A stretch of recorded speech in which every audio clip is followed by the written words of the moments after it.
What's up guys, I'm Richmond and probably you might be seeing an alien right now.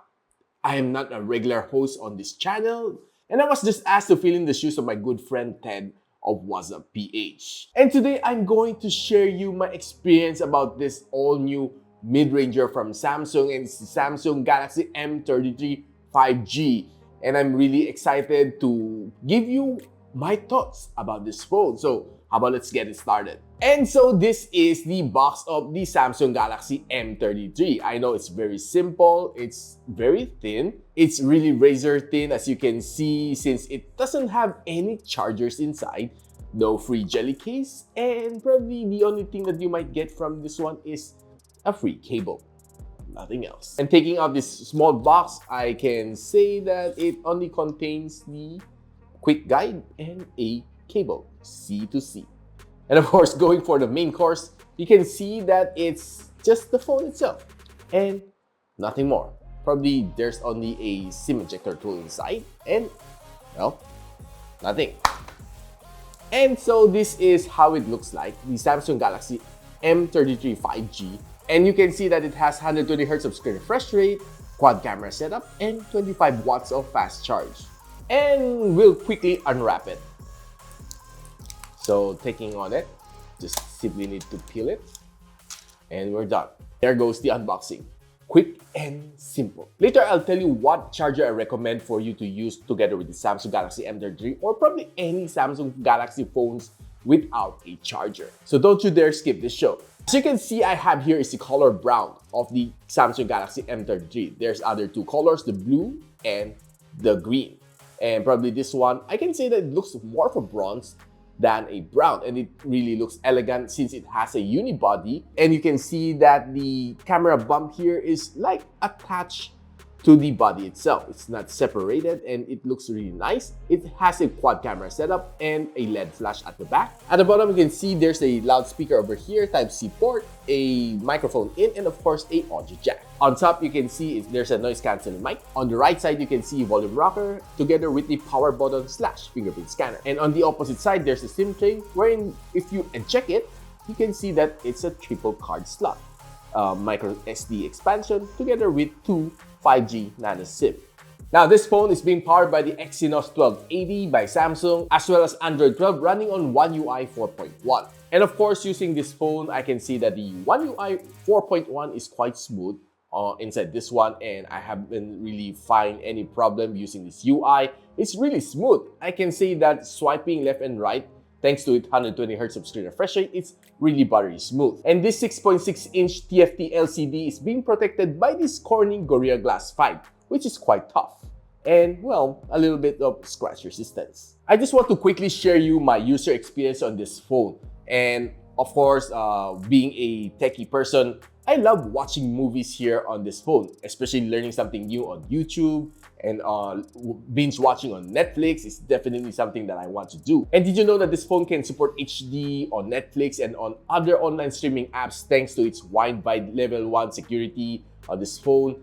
And probably you can watch everything in HD on this one like I did. And so the viewing experience was really nice. I was able to watch several films on this one, and yeah, it did gives me the urge to watch a little bit more since the display is quite nice. 120Hz is, well, pretty buttery smooth, and the display is quite okay. Even though it's just a TFT LCD, I don't really have much problem with it since it was able to give me the thing that I want is to watch quality videos on this one. And enjoying all the HD videos on this one, I was able to say that even though it's not an AMOLED display, it's still okay. The display panel of Samsung is really nice on this one, so the pictures are nice, it's really smooth, and I definitely love the display on this one. Probably my only complaint is that it's already 2022 and Samsung's still using that teardrop notch, and the bezel at the bottom is quite thick. Now, of course, listening to Spotify on this one, using the loudspeaker, it's not the loudest that I've tried on any phones at this budget price point. And by the way, this phone is being priced at $16,990 at Samsung official store on Lazada and Shopee. Check the description box below for the official link. And of course, I can say that you might want to use the audio jack over here to be able to enjoy a bit more immersive audios here on this one. and I recommend you to use your favorite headphones together with this one. Now, typically for a phone at 16,990, I normally get 300 plus points on Antutu benchmark for other brands. But for this one, the Exynos 1280 was able to give me a 414,000 points, which is of course surpassing my other phones that I've reviewed here on my channel. Of course, my own channel. I can say that the score is pretty legit, pretty nice, pretty fast. And well, for me, even though it's 414, but benchmark is just benchmark, just gives you the idea at the back of your mind that this phone can perform at this certain level.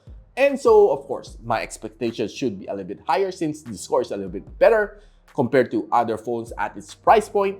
And I did check 3D Mark and trying to see if this phone can game. And true enough, 2,257 points on WADDive makes me believe that this phone can sure game. And so I did put this phone on a casual gaming test. Playing Call of Duty Mobile, I was able to enjoy. And I can say that the graphics on this one is quite nice and giving me the experience that I want to have on a phone at this price point. Now, I can still feel some lags and some frame drops throughout the gameplay. Probably I might need to tune it down a little bit, but I can say that this phone can really game. Now, this phone comes with a 5,000 mAh of battery. I know it's quite the industry standard. It's a little bit bigger for Indian variants at 6,000 mAh, but of course 5,000 is already good enough for me. It can fast charge up to 25 watts. And now I did tell you that I'll be showing you the charger that I recommend since Samsung doesn't come with any charger at all. And I can recommend you to use this one, the Ugreen GAN X 65 watts GAN charger. It's really light. And I can say this one probably is one of my favorite chargers for traveling since it's quite small, like this one. You can see, okay, so this is the GAN 65 charger of Ugreen, and all you need to do is just pop it out. If you want to keep it, just, well, simply just fold it. It's really portable, and it even has 3 ports over here. 1 USB-A and 2 USB Type-C. And so I used the default cable of Samsung together with this one to be able to charge the phone, and I was able to finish charging in just 1 hour and 24 minutes from 15 to 100, which is quite not so slow for a 20 watts fast charging from, of course, Samsung. Probably it might have gotten more since 25 watts is not the fastest. And probably I think it might last for 2 hours if you're just using a regular cheap 25 watts charger. But Ugreen probably has given it a little bit more. So it was able to finish in 1 hour and 24, pretty much okay for me. And so Ted lent me this phone for a week and I was able to test it thoroughly. And I can say that the battery is quite good. I was able to last a whole day without charging, and just using it normally, I was able to have around 40% of battery left in the tank after the end of the day. And PC Mark battery stress test said that it can last me for 12 hours and 11 minutes on its screen on time.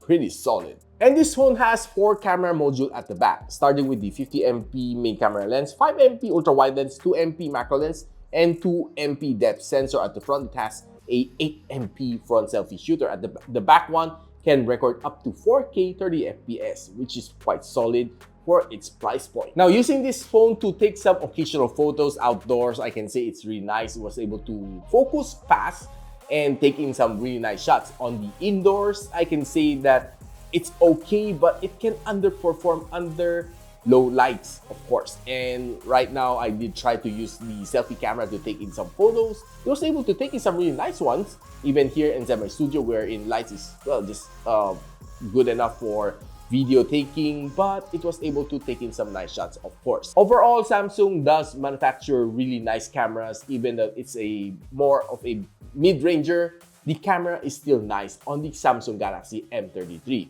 But of course, don't expect it to perform like the S22. Now guys, for a price point of 16,990, do I recommend this one, the Samsung Galaxy M33 5G? Well, for me, this phone is quite solid. I love the display and I love the feel on my hand. It's really nice, it's really solid. It's probably under 200 grams, quite not really that heavy. And I love the color. It's really something looking more of a bronze than a brown. It's really very attractive For me, of course, as a tech enthusiast, I can say that this phone is quite good. And of course, this phone having 8 gigs of RAM and 128 gigs of storage, more than enough for me. And if you're not enough, you can always expand using the micro SD card slot up to 1 TB. So if you're out there looking for a good phone, a great phone with everything in it, a good camera, a good chipset which can letting you game without much of a problem, and having a great design, the Samsung Galaxy M33 probably might be perfect for you. And of course, guys, if you want to know more about the Samsung Galaxy M33 5G, you can always check the official site of Samsung, and of course, the official link of this one, I'll be posting it on the description box below.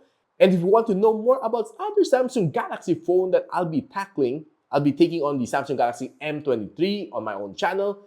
Do follow me at Gadget Psychic for more. And I'm Richmond, filling in for Ted of Wazzup.PH. I'll see you on the next one. Goodbye.